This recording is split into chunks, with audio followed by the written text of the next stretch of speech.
So, with that, to begin the conversation, we will read off the Columbia Land Conservancy's land acknowledgement. We humbly and gratefully acknowledge that Columbia County, New York, is predominantly on the ancestral lands of the Stockbridge-Munsee Band of Mohicans, who are the indigenous people of this land. They were subject to genocide, coerced into assimilation, and forcibly removed from their homelands to what is now known as Wisconsin. They continue to retain their unbroken status as a sovereign Native nation. Despite removal, they continue to hold relationships with their homelands and settler communities. As a land trust and the current steward of this place, CLC understands that access to land is a sacred and collective right. CLC recognizes the Indigenous history of this land, honors ancestors past and present, and supports current efforts to build more equitable spaces for all the human and non-human relatives who call this place home. It's now my pleasure to introduce this evening's speakers, Mandy Babirad and Jenifer Rosete. Mandy is the Assistant Director and Children's Librarian at the Kinderhook Memorial Library. She received her MSIS from SUNY Albany in 2012 and worked in academic libraries for years before making the leap to public. Her favorite thing about libraries is that they are one of the last places in society where you can go and not have to pay for anything. Her favorite CLC property is OOMS. When she's not crafting and telling stories with kids at work, she's probably knitting or playing with her son, Ozzy. Jenifer Rosete is a longtime resident of Columbia County who grew up in Hudson. She majored in environmental science at the Rochester Institute of Technology. She's thrilled to be able to do work she's passionate about with CLC in the community where she grew up. She enjoys birding, crafting, and spending time outdoors with friends and family. And with that, it's my pleasure to pass the mic to Mandy. Thank you again for being here this evening. Looking forward to a really rich conversation. Thank you so much for having me here. I'm really excited to be part of this conversation. I feel like we don't often get invited to things like this, so we are very pleased to be here and talk about libraries and conservation and why we're in partnership with one another and why these things matter. So next slide. So a little bit of background. In 2024, we became the second library in our Mid-Hudson system to be designated certified sustainable.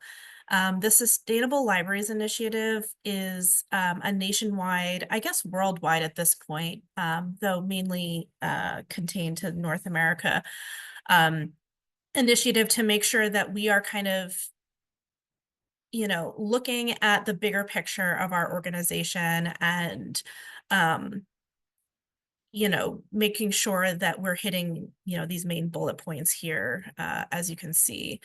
So in our work with CLC, we've kind of put aside the more programmatic bullet points. I mean, we've talked about CLC in our final presentation for the SLI as well. So you guys helped us get certified sustainable in some of our programmatic outcomes in our partnerships, such as social cohesion, collective impact, organizational commitment, and community resilience.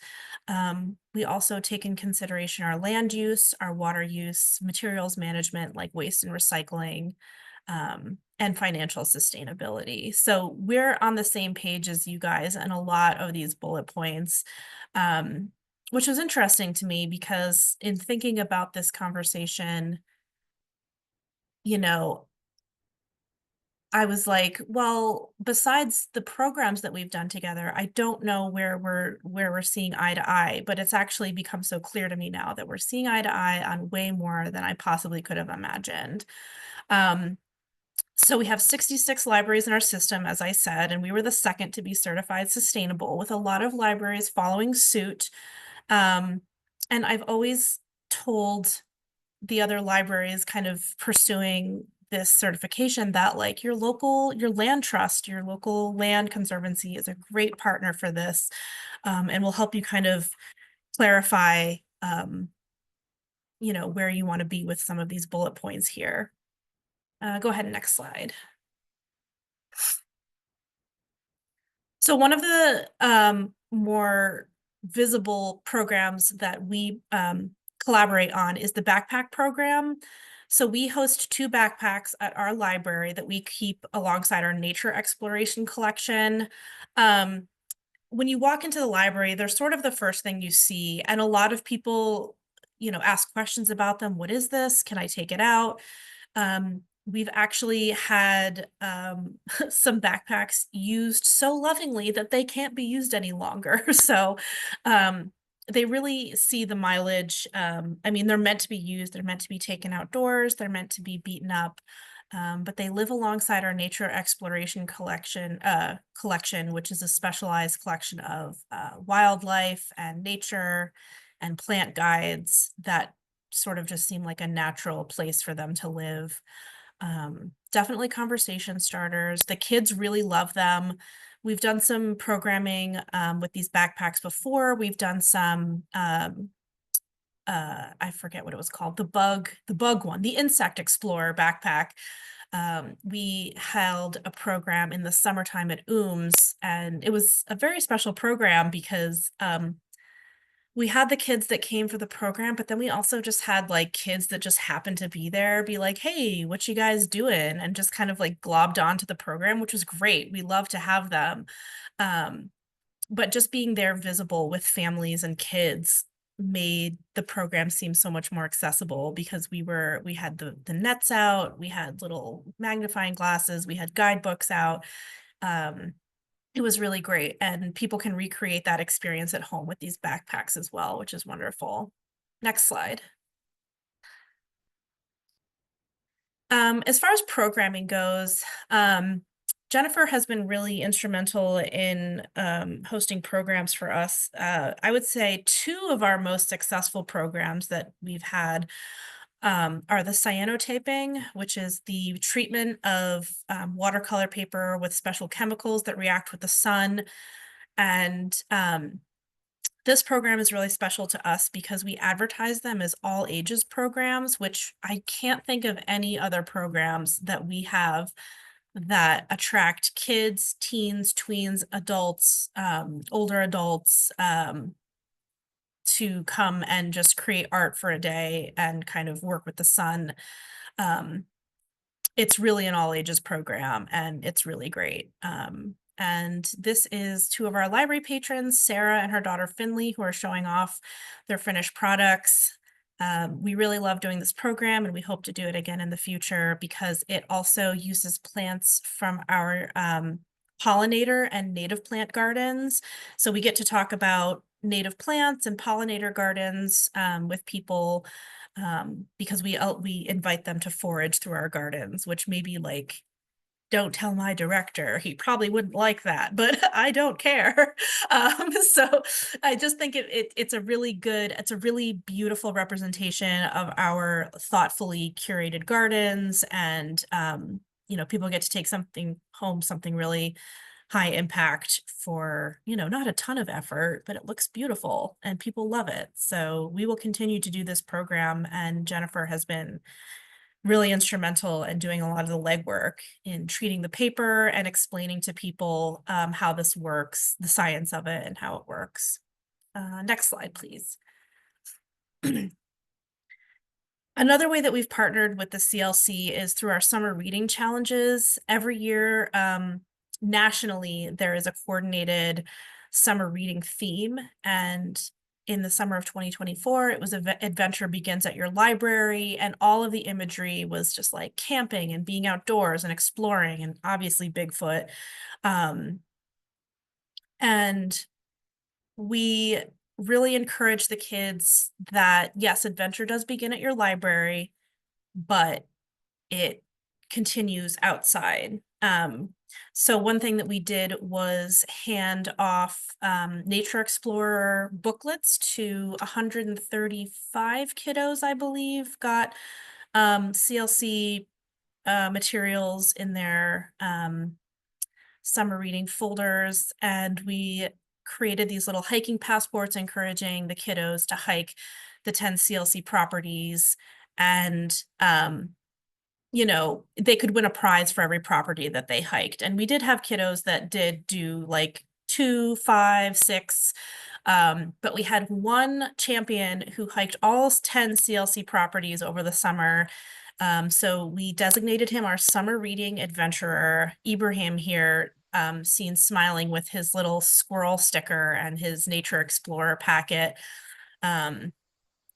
This was like his magnum opus over the summer. He told us that like he really like a lot of the hikes were really hard for him. He has an older sister, but he's the younger of the two. He really took it seriously. He wanted to be an adventurer. His favorite property was Over Mountain, which is shockingly one that I've never been to as a Columbia County long lifelong resident. So I have never been to that one, and I am inspired to go because of Ibrahim. Next slide, please. The last thing that we do here is a lot of cross promotion. We feature Nature Quest and maps to all of the properties with our backpacks and our nature exploration collection in our main room. And it just feels, kudos to you all, because these marketing promo materials, they look amazing and they're just very attractive and they look really nice to put out. And we go through boxes of these things because people are just kind of browsing. They'll grab a brochure and be on their way and hopefully follow up by actually visiting one of the properties. Yeah, I think that we've been through 3 boxes of Nature Quest materials and another 2 boxes of brochures on all of the 10 properties there. So I think we do a lot of business that way. I have a lot more to say about conservation and libraries. This is just kind of the things that we do on the ground. Philosophically speaking, I think we'll have time for more conversation about that after Jenifer talks. But I think that's my last slide. Is that right? Yes. Okay. Wonderful. Thanks, Mandy. Just a reminder, my name is Jenifer Rosete. I'm the Conservation Education Coordinator at CLC. And it's been really special to get to work with Mandy at the Kinderhook Library and all the libraries in the county as someone who has a lot of happy memories of going to my library as a kid. So it's really special to be able to work with them now. So just a reminder, kind of a bigger overview of CLC. Our mission is to bring people together to conserve, appreciate, and enjoy land. And I would say one of the most public facing, or the way that most people know about CLC, is through our public lands. So next slide. If you're not familiar, CLC has 10 public lands that are open year round for free all around the county, and they're all a little bit unique in terms of their habitat and what kinds of trails you can see and experience. So pictured here is shore in Red Rock at fall time with all the beautiful colors by the pond. So as Mandy was saying, we host a lot of, they're great for hosting a lot of programming, for just kind of getting outdoors and spending time walking the trails, and they all offer something a little bit different. Next slide. So Mandy mentioned that they have the Nature Explorer backpacks kind of on display on their nature exploration display. And so these backpacks are something that we have in partnership with all of the libraries in the county. And there are 5 different themes. There's an insect one, stream and pond, birding, night sky, and a general hiking one. And so the idea is that these backpacks are available for free to be able to be checked out just like any library book. And if you go to the next slide, some of the things that are inside, depending on the theme, are like binoculars for the birding one, or magnifying glasses, insect nets, and they all have different field guides and books centered around all of the themes. So they're really fun tool to be able to check out, and no matter where you are in your backyard, a nearby park, outside the library, or one of the public lands, you kind of have everything you need to go outside and get a little bit closer to nature. Next slide. So the backpack program was piloted at the Hudson Area Library in 2019, but has since expanded to all 11 libraries. So each of the libraries has 2 backpacks, but families or people can go to the different libraries and check out any that their nearby library doesn't have. They've been a really great tool, I think, to just like get people connected with nature and include like literature with the field guides or different storybooks kind of centered around each of the themes. Next slide. One of the other programs that Mandy also mentioned that we have partnered with the libraries is Nature Quest. And so this is a interactive scavenger hunt that's at a designated trail at each of the 10 public lands. They're pictured here. You can see Earl the squirrel, which is the mascot for this program. Earl is or can be found at 5 of the 10 different sites, and the idea is that you go and visit all 10 trails and then let us know which 5 you saw him at. And so just like Abraham, you can also get your very own patch or sticker if you let us know that you've completed this activity and visiting all 10 sites. There's also a activity booklet that goes along with Nature Quest, and those booklets can be picked up at any of the libraries in the county. Next slide. So each of the trails, there's 6 animals hidden along that kind of give an idea of what animals can be found at each of the site. And so here you can see with someone on the program taking similar to how you'd get a leaf rubbing, you can collect the animal stamps on all of these trails. So here I think there's a raccoon and maybe a skunk. I think this was at Drownlands. So it's a cool interactive way to learn about what's at the site. There's also a guided audio tour to if you want to learn a little bit more about each of the animals. Next slide.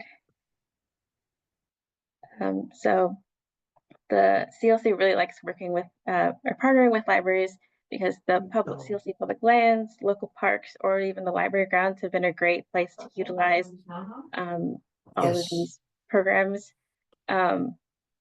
And it's been great to get to work with different groups. A lot of libraries have really great connections and with different patrons, and whether it's like homeschool groups or just like groups who meet regularly at the library, it's fun to connect with different families and get people excited about being outdoors. Next slide. Some of the other partnerships that we've had with other libraries include things like a monthly walking club that we've recently started with the Chatham Library. So this is our first meeting at Greenport. Just a group of people who are excited about getting outdoors. This group meets monthly, and we're going to be going to each of the 10 public sites and just getting to spend some time outdoors with each other. And then another example on the next slide is a fish and float day that we had at OOMS. This was with the North Chatham Library, and it was a great day of just spending time outdoors. We had fishing poles or origami kayaks, and this was another example of a program that is kind of an intergenerational program. We had young kids and parents and grandparents who were all enjoying a great day outdoors. I think that was my last slide, but yeah, libraries have been a really wonderful partner in terms of just having another group who has a similar mission and goal of getting people to explore the outdoors and enjoy time in community. Wonderful. Thank you, Mandy, and thank you, Jen. I know I'm clapping my hands alone in a room, but I invite you to join me in a virtual applause. It was wonderful to hear from both of you about your respective organizations' work and how you see them intersecting and how you've worked together over the years. For folks on the call, we're going to be entering into the Q&A session. So I'll invite you, if you've had any questions throughout the call, to put those into the Q&A. It's on the bottom of your screen. You can click in there and just type away. And while you're all percolating and thinking of questions, Mandy and Jen, to get us started, I would love to hear if you have a favorite CLC library partnership story. Yeah, I think that my favorite partnership that we've done so far has been, I think I mentioned it, but doing the cyanotypes, like it's easy to just write it off as like, this is just arts and crafts, but it really has brought together, like, I think I mentioned this before, like a true all ages program, like all abilities, all ages, like everyone loves doing this because you get to learn, you get to be outside, you get to learn about different plants, you get to learn about like a really cool like science experiment. Um, it also involves oh, this we had one of our younger patrons was working on this project and you have to let it was like a cloudier day and he had his cyanotype processing, but it was taking a little longer than he expected. And his mother was talking to him about like what, what did you learn? Like, and he's like, I'm learning patience. And I thought that was very sweet because it like truly is not, it doesn't, it's not an instant gratification sort of thing, but I think that the outcome of it is so much greater than like the effort that you have to put into it. So people are really pleased with themselves for creating something really beautiful out of like just plant material. Yeah.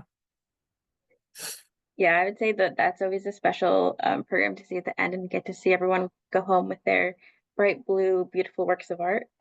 I think one of my other favorites is the insect program that we did at OOMS that Mandy mentioned as well. I think it's always really fun to get to be outdoors with a group of kids, and sometimes there are kids who are maybe like not the biggest fan of a different insect or spiders or something, but I think as we get to look at them closer and look and examine them, you learn to grow an appreciation for them. So I think it's always nice to see the kind of the transformation from the beginning of a program to the end of how um, kids or even adults relationships with like things like creepy insects can change just by spending the time to kind of look at them more closely. Yeah, I think that just to jump off what Jenifer said, I any program where kids where like parents bring kids to, I think it's really important for adults and for kids to see what the possibilities of like being a person in the world with a modicum of curiosity can do for you, or what the possibilities are just stepping outside and looking around you.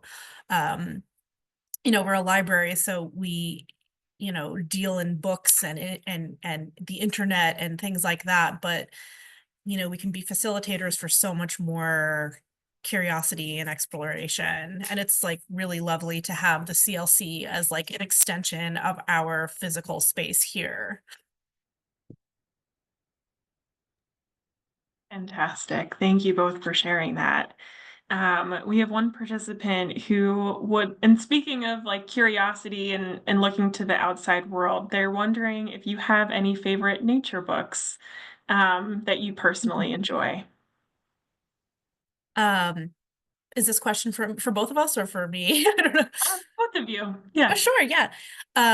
The book that immediately snapped into my head, like I have a lot of books that I love that incorporate nature. Like I'm a huge Barbara Kingsolver fan, but the book that really kind of made me be like, okay, nature is like dangerous and so cool, and like I better be prepared to go outside.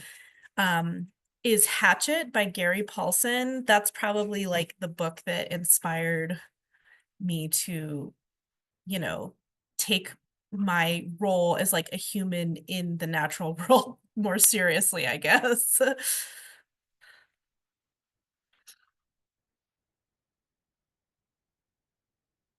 Sorry, I had to do a quick Google. I feel like getting to work with the libraries and especially in the backpack program, since there is a kids picture book included in each of them, kind of tied along with the theme. It's been fun to get to look at some new books and just like see what's out there. I think one of my favorites is called Over and Under the Pond. I think it was one that we had done for one of the story walks when we would partner with libraries and other groups too to have them at the sites. That one is just a really cool. I feel like the illustrations are really nice, and I feel like pretty like accurate to I guess like scientifically like what you can see outdoors, but also for being a fun book. So that's mine. Our next question, someone is wondering who funds the nature backpacks? How does that program come to life, Jen? Yeah, that's a great question. So the backpack program was actually a grant funded program. Um, mm, just look quick. That was one that we got a grant through the, I believe, the estuary program. And so we did start with just one library, and then after seeing how that program kind of started, we got another grant to expand the program to all the 11 libraries. Um, and yeah. Great. Thank you, Jen. Something that's coming up for me listening to both of you speak. Could both of you tell me why you think it's important to have access to these backpacks or to Nature Quest? And, what might you say to someone who's like, well, you can just go outside by yourself? So why is it important for there to be access to these other programs like Nature Quest and like the backpacks? Sure, yeah. I don't think that, especially, I mean, with children, they're just learning how to be human. They're learning how to be humans. They're learning how to be in a society. I don't think it's fair to assume that any child knows how to interface with their environment, no matter what it is, like a grocery store or school or a library or outdoors. Like, you're existing, but I think that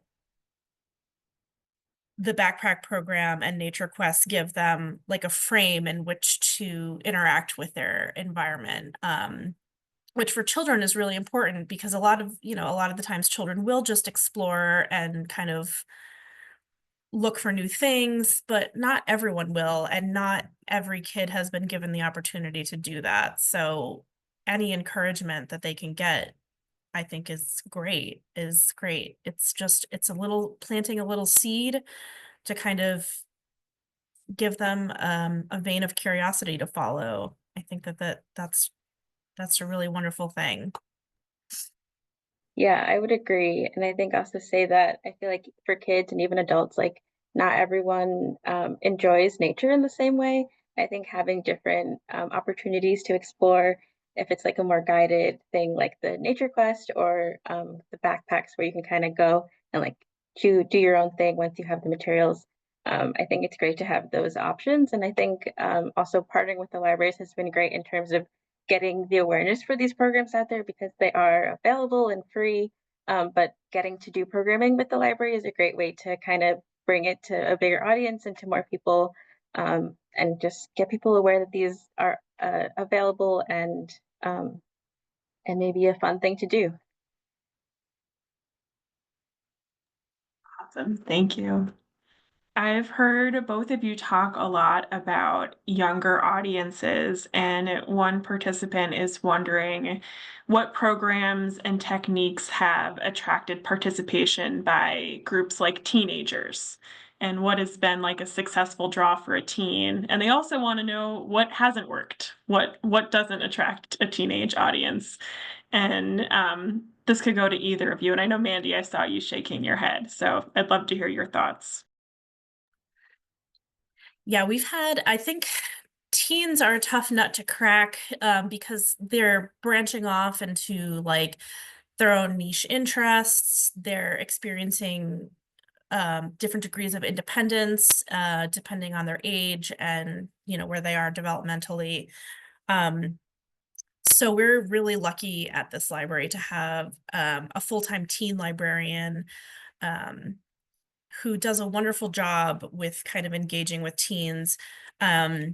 She's tried so many different things in terms of like getting teens outdoors. I would say you always have to have food because that's kind of essential when I don't want to say dealing with teens like they're a problem. No, when catering to teens. you have to have food for sure. And in terms of getting teens outside, you know, we've tried walking clubs, we've tried uh different outdoor programs. I don't know, it's really difficult. They're a tough age group to kind of draw in, but food always works. I'm curious to know what Jenifer has to say about that.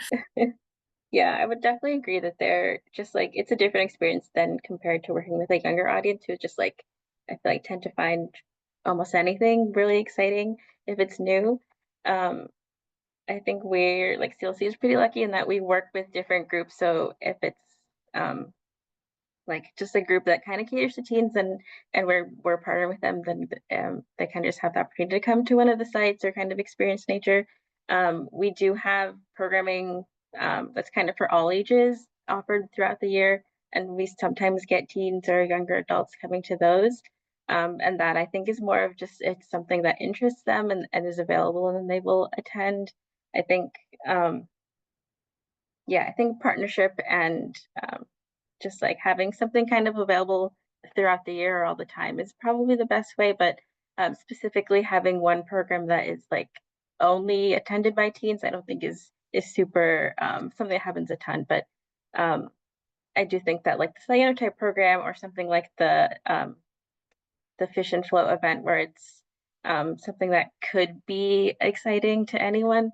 Or having as many programs like that that are kind of like generally interesting or exciting, or can be kind of more independent, is a good way to get that audience as much as possible.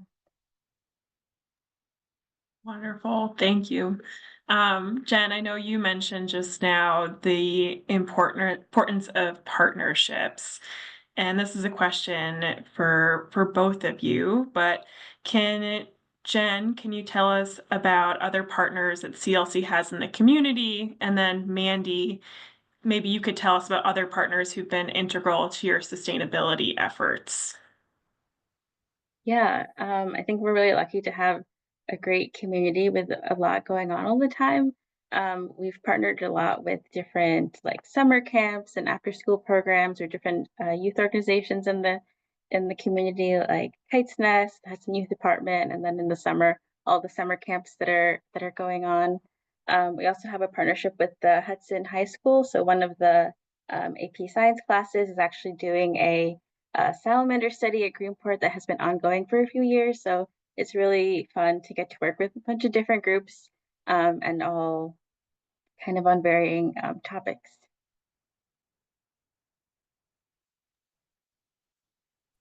Yeah, we've had, so for our sustainability efforts, I would say aside from the CLC, our most integral partner has been the Kinderhook and the Stuyvesant. Kinderhook, they're two separate organizations. Kinderhook and Stuyvesant Climate Smart Committees have been really, really helpful and wonderful to us. You know, I refer to ourselves as like the public's living room, but we're also like the public's garbage can. You can recycle plastic, you can recycle batteries, you can recycle e-waste here. So we have a lot of people that only come to get rid of plastic, only come to get rid of batteries.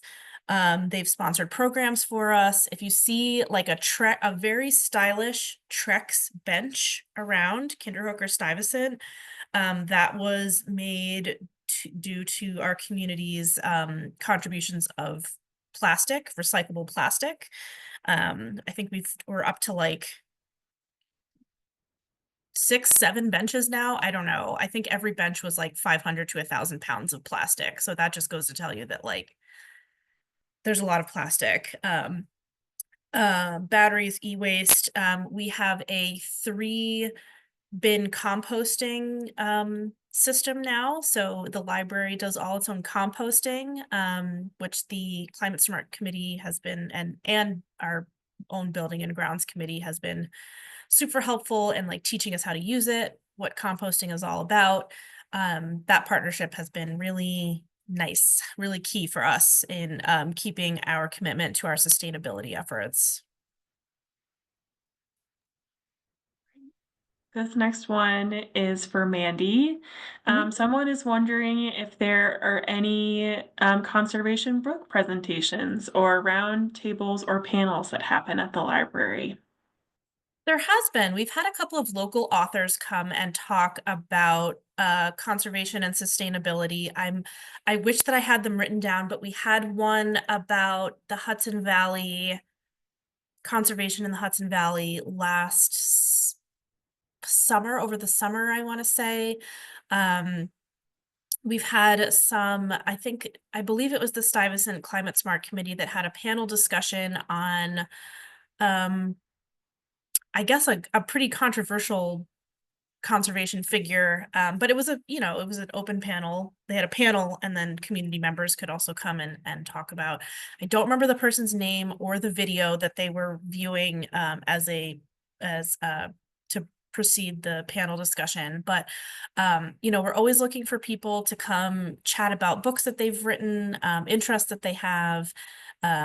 If you're a community member, like, you're a potential partner for us. So if anyone has ideas or things they want to see more of, like, we are more than happy to get that going. So yeah, absolutely. Kind of in that vein of partnership, Mandy, we had Mhm. someone who just wants to know how the general public can support programs at CLC and programs at the Kinderhook Library. I would say the greatest support is like coming to a program. We love to see members of our community at our programs and engaging with our presenters and engaging with us. I would say, yeah, the greatest support is your presence, really. It enables us to include that in statistics, to do more of to do more programs like that. It looks really good when the community shows out for programs. And it's also just like really fun for us. There's nothing that's like more of a bummer than like planning a big program and like no one shows up and you're just like, okay, just me and my colleagues now hanging out. Um, so yeah, I would say the best way to support is to come to a program, or just come to the library and get a card, or just come and meet us, I guess. We love to yap, so. I would agree with Mandy and also say that coming to programs or visiting the sites is a great way to support CLC, but also we are a donor supported organization. So if you would like to donate to CLC, and I'm sure the library as well, that's also always welcome and appreciated. And I can absolutely win at the end of our call tomorrow or the next day after to give myself a grace period.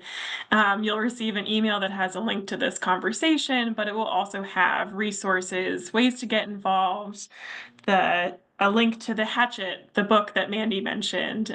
It'll have kind of just a whole list of different kind of resources, organizations mentioned tonight. So I'll be sure to include links to both of those ways to give, and also event pages as well to get involved too. The next question that I have is for both of you, and my questions just disappeared. Here it is. Mandy and Jen, I'd love to hear from both of you in your words why conservation organizations and libraries are such natural partners. For someone who might have seen the topic of this and went, huh, what do those two organizations in my community have in common? Why, in your words, are they such important and natural partners in this work? Yeah, I can speak to this a little bit. So I looked up some of the mission statements that the CLC had explicitly stated on their website, and they kind of beat for beat match, like, our goals and mission statements as well, which is strengthening our community, providing equitable access to public lands or to information and knowledge and things like that, building a healthy workplace, being stewards of environmental stewardship, or being stewards of public knowledge, public works, just not public works, but publicly available information. I've said it several times in this presentation so far, but we're kind of like the public's living room, and the CLC is kind of like the public's backyard. They are really important third spaces that you can go to. A third space is basically anywhere that's not home or work. And a lot of third spaces are places where you have to go and buy things, or like a bar, or if a bar, I don't know. And those just are not what people are looking for sometimes. So having public lands is essential to having a healthy community, having access to the outdoors, and having access to information that you don't have to pay for, I think is also essential for a healthy community. So we're fighting the same fight here, just kind of in different contexts. And I think we can really help each other out in various ways. So that's how I see it. I mean, I looked at our mission statements and I was like, oh, we're on the same page here. Like you're fighting the good fight, for sure. So I don't know. That's how I see it.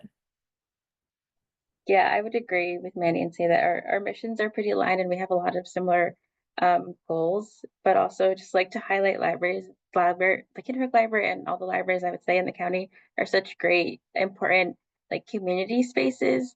And they do a great job of like building relationships and trust with all of their patrons. So they've been a really great partner to work with and just to kind of work with because the group of people who go to the libraries and um, enjoy spending time there are like pretty like they know they can trust the libraries and they're so that it's like a great way to kind of build off of their connections and also get more people to know about these resources like the public lands or all of the offerings that are available. So it's been really nice to work together and also just like expand and share all this great knowledge and resources that are available. Wonderful. Someone put in the Q&A that it was a really beautiful concept of libraries and public lands as healthy third spaces, and said that's so important, and thank you to you both. There's not a question, but wanted to call out that that's really resonating with people on the call tonight. I think the last question that I have, unless more come in, and then we'll keep on going. One individual wants to know if there's anything that you would dream of doing together someday. If you reach for the stars, what is a CLC and library future partnership that you'd love to bring to light in the future? I think it sounds so silly, but like if money were not an object, or like staffing, or just like possibility were not an issue, I feel like we've always dreamed about having like a mobile, like a bookmobile. Having like office hours at CLC properties in our like little bookmobile feels like something out of, a whimsical cozy mystery, like your ultimate small town, I don't know, kind of quirky little thing that would be so fun. I think like if we had a program going at Ooms or something and we had our bookmobile there with a ton of materials supporting that program that like people could take out or take for free, and then we like ding ding right off into the sunset. I feel like that would be my ultimate pie in the sky sort of situation. It would not be a one-off. Like we would be there whenever we possibly could in our little bookmobile. So yeah. Yeah, I love that dream idea. And I think just something that could kind of incorporate the ideas of like the ideas or concepts of the backpack program and also just like a kind of community gathering. I think those are the best parts of our partnerships is the people we get to share with and then also what we get to walk away with, or whether it's like knowledge or artwork or an experience. So something like that everyone could enjoy and we can spend time outdoors in. Fabulous. Well, Mandy, oh, is already comment, the bookmobile sounds like a brilliant idea. So we've got a backer for you, Mandy. But I just want to say thank you so much to Mandy and Jen. A round of applause to our wonderful speakers this evening. And thank you all for your thoughtful questions, for carving out some time on a cold Tuesday evening to be with us. And thank you for a great community conversation series. We'll look forward to seeing you again next year for some great conversations. And I hope you all have a great evening. Thank you so much. Thanks. Thank you, everyone.